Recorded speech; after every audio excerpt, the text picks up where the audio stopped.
Welcome everybody. আমাদের আজকের আলোচনার বিষয় হচ্ছে স্টেরিও আইসোমারিজম নিয়ে।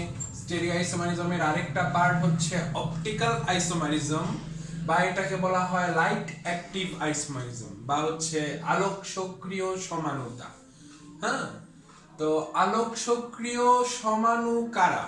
আলোক সক্রিয় সমাণু হচ্ছে তারাই যারা প্লেন পোলারাইজড লাইটকে ঘোরাতে পারে অথবা প্লেন পোলারাইজড লাইটের প্রভাবে নিজেরা ঘুরে যায়, বা এদের নিজের ওরিয়েন্টেশন ভিন্ন হয়, অথবা প্লেন পোলারাইজড লাইটের একটু ডানে বা বামে বেঁকে যায়। যদি এরকম কোনো সাবস্টেন্স বা যদি কোনো সাবস্টেন্স এরকম ঘটনা ঘটায়, তাহলে সেই সাবস্টেন্সকে আমরা বলতে পারি অপটিক্যাল আইসোমার, বা এটাকে লাইট অ্যাক্টিভ আইসোমারও বলা হয়। তো একটা জিনিস আমরা দেখলাম যে একটা সোর্স থেকে একটা লাইট বের হলো যার বিভিন্ন ওয়েভলেংথ রয়েছে।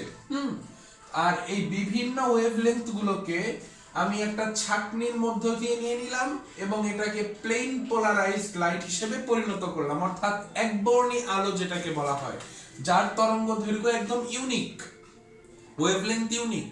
এই যে একবর্ণী আলো বা প্লেন পোলারাইজড লাইট। এখন এই প্লেন পোলারাইজড লাইটটাকে আমি পোলারিমিটার এর ভেতর একটা সলিউশন রাখবো, যে সলিউশনটা হচ্ছে অপটিক্যাল আইসোমারিজম দিবে। এই প্লেন পোলারাইজড লাইটটাকে আমি যদি এখন পোলারিমিটারের ভেতর দিয়ে ট্রান্সফার করি, তারপর এখান থেকে যদি আমি দেখি, তাহলে দেখতে পাবো হয় লাইটটা ডানে ঘুরে গেছে অথবা বামে ঘুরে গেছে। তার মানে কি, তার অপটিক্যাল আইসোমারিজম দিচ্ছে। এই ঘটনাটাকেই বেসিক্যালি অপটিক্যাল আইসোমারিজম বলা হয়। তো অপটিক্যাল আইসোমার হওয়ার জন্য বেশ কিছু শর্ত থাকা দরকার। প্রথম শর্তটা হচ্ছে কাইরাল কার্বন মাস্ট এক্সিস্ট, অর্থাৎ কাইরাল কার্বন থাকতেই হবে। 2 নাম্বার শর্তটা হচ্ছে এদের একটা আরেকটার দর্পণ প্রতিবিম্ব তৈরি করবে বা মিরর ইমেজ তৈরি করবে। থার্ড শর্ত হচ্ছে দুইটা মিরর ইমেজ একটা একটার উপর অপরিস্থাপিত হবে, জাস্ট লাইক দিস। অপরিস্থাপিত অর্থাৎ এদেরকে উপরে একটার উপর একটা বসানো যাবে না মিরর ইমেজ গুলোকে। তারা rotate plane polarized light to right or to left, অর্থাৎ প্লেন পোলারাইজড লাইটকে তারা বামে অথবা ডানে ঘুরিয়ে দিবে। এ তিনটাই অসম্ভব হবে যদি কাইরাল কার্বন না থাকে। এজন্য এখানে 3টা স্টার দেওয়া আছে। দ্যাট মিন্স কাইরাল কার্বন হচ্ছে কাইরাল কার্বনটা হচ্ছে ভেরি ভেরি ইম্পর্টেন্ট থিং। তো কাইরাল কার্বন কি? কাইরাল কার্বনটা হচ্ছে, আমি একটু এই জিনিসগুলো একটু মুছি, এই কন্ডিশনটা একটু মুছলাম কাইরাল কার্বন চেনার জন্য। Chiral carbon must consist of 4 different radicals in their 4 hands. মানে কার্বনের 4টা হাতে যদি 4টা ভিন্ন ধরনের মূলক থাকে, তাহলে সেই কার্বনকে আমরা কাইরাল কার্বন বলবো। যেমন এখানে ক্লোরিন, এখানে COOH, এখানে CH3, এখানে H। এই যে এই কার্বনের 4টা হাতে 4টা ভিন্ন ধরনের মূলক রয়েছে, তাই এই কার্বনটাকে কাইরাল কার্বন বলা হয়। কাইরাল কার্বনকে এভাবে স্টার দিয়ে প্রকাশ করা হয়। আর এইটার ক্ষেত্রে যদি দেখি, এই কার্বনেরও 4টা হাতে 4টা ভিন্ন গ্রুপ রয়েছে, তাই এটা একটা কাইরাল কার্বন, তাই না? আচ্ছা, এখানে একটা খেয়াল করি যে এটা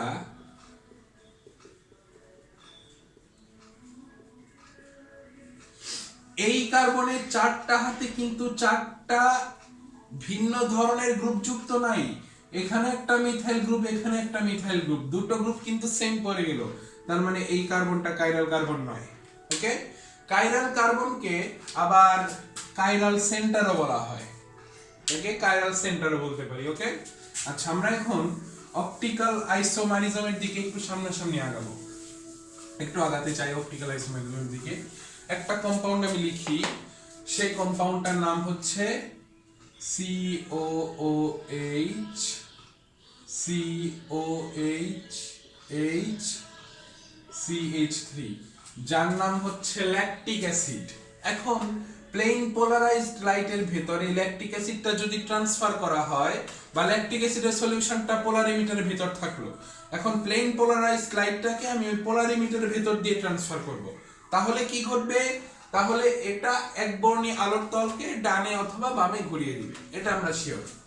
তো এটা যেহেতু ল্যাকটিক অ্যাসিড এবং এর মধ্যে একটি কাইরাল কার্বন আছে, তার মানে আমরা শিওর যে সে অপটিক্যাল আইসোমারিজম দিবে। এখন এইচ গ্রুপের চেয়ে ওএইচ গ্রুপের প্রায়োরিটিটা বেশি, এজন্য এটা তার প্রায়োরিটির দিকে বেঁকে যায়, অর্থাৎ একবর্ণী আলোর তলকে সে ডানে ঘুরিয়ে দিবে। যদি ডানে ঘুরিয়ে দেয় তাহলে তাকে আমরা বলবো ডেক্সট্রো রোটেটরি। ডেক্সট্রো রোটেটরি বা এটাকে সংক্ষেপে বলা হয় ডি ল্যাকটিক অ্যাসিড। ওকে, তাহলে এটা একটা দর্পণ প্রতিবিম্ব থাকবে বা মিরর ইমেজ থাকবে। সেই মিরর ইমেজটা কি রকম?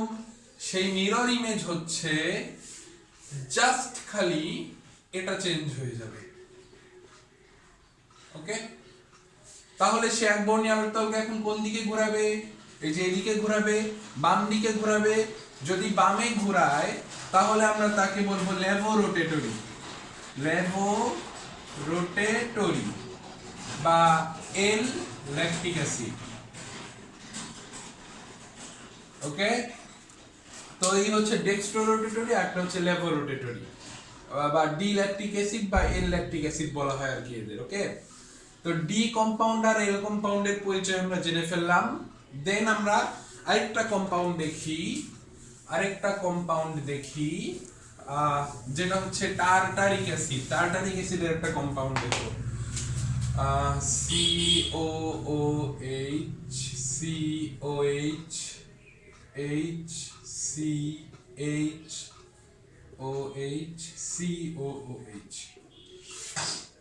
আচ্ছা, একটু সুন্দর করে লিখি, ভালোভাবে লিখি, COOH।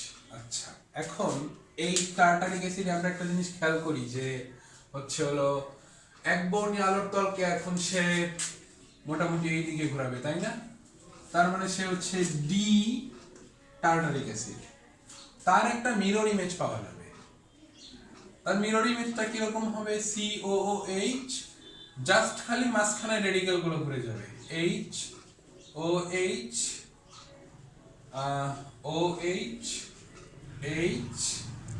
COOH। এখন সে একবর্ণী আলোর তলকে বাম দিকে ঘুরিয়ে দিবে, তাহলে সে এল টার্টারিক অ্যাসিড হয়ে গেল। একটা জিনিস খেয়াল করি, আমি যদি এই স্ট্রাকচারটাকে এইভাবে না লিখে টার্টারিক অ্যাসিডের সম্পূর্ণ স্ট্রাকচারটা আমি এখন একটু ভিন্নভাবে লিখব। এই স্ট্রাকচারটা যদি আমি এইভাবে না লিখতাম, যদি আমি এইভাবে লিখতাম COOH,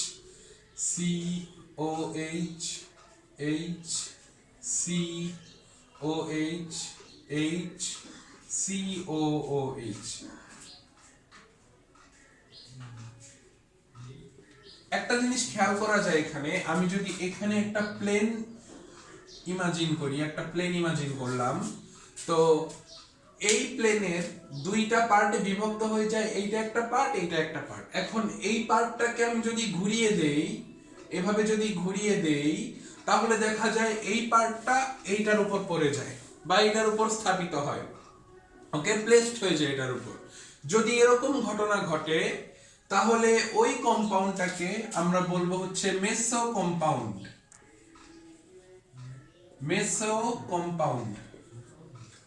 কম্পাউন্ড কিন্তু লাইট অ্যাক্টিভ না, এরা হচ্ছে লাইট ডিঅ্যাক্টিভ, অর্থাৎ এর আলোক সক্রিয় সমানতা প্রদর্শন করে না। ওকে, কেন করে না? কারণ এই তলটা এইদিকে ঘোরাবে আর এই তলটা এদিকে ঘোরাবে। যেহেতু দুই পাশটাই সেম, তাই দুই দিকের ঘূর্ণনও সেম, দুইটা বিপরীতে ঘোরাচ্ছে, তাই একটা রোটেশন আরেকটা রোটেশনকে নিউট্রালাইজ করে দিচ্ছে। এজন্য এরা একবর্ণী আলোর তলকে বা প্লেন পোলারাইজড লাইটকে ডানে বা বামে ঘোরাতে পারে না, এজন্য এরা লাইট ডিঅ্যাক্টিভ, এজন্য এদের বলা হয় মেসো কম্পাউন্ড।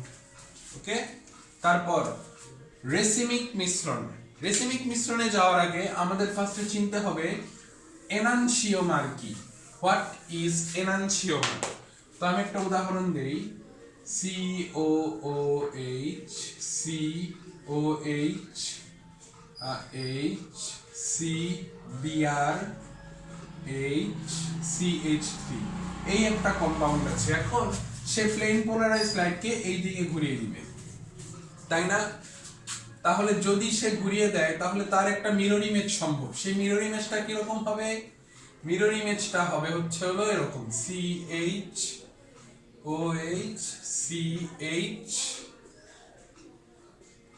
এটা হচ্ছে তার মিরর ইমেজ। মিরর ইমেজটা এইদিকে ঘুরিয়ে দিবে, তাই না?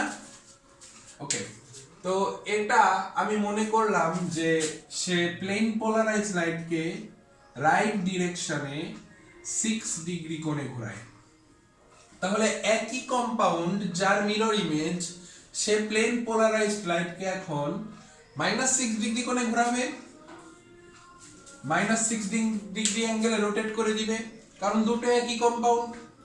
সিম্পল, দুটো একই কম্পাউন্ড হওয়ার কারণে একটা মিরর ইমেজ যে অ্যাঙ্গেলে যে ডিরেকশনে রোটেট করবে, আরেকটা মিরর ইমেজ ওই একই অ্যাঙ্গেলে অপোজিট ডিরেকশনে রোটেট করবে।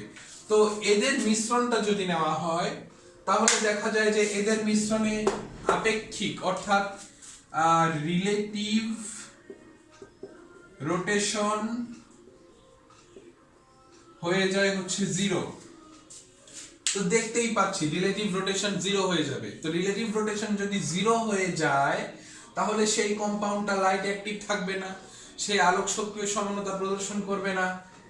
তার মানে দুইটা এরা এবং এরা হচ্ছে পরস্পরের এনানসিওমার, কারণ একই কোণে ঘোরাচ্ছে, একই ডিরেকশনে না, বিপরীত ডিরেকশনে একই কোণে ঘোরাচ্ছে, এজন্য এরা পরস্পরের এনানসিওমার।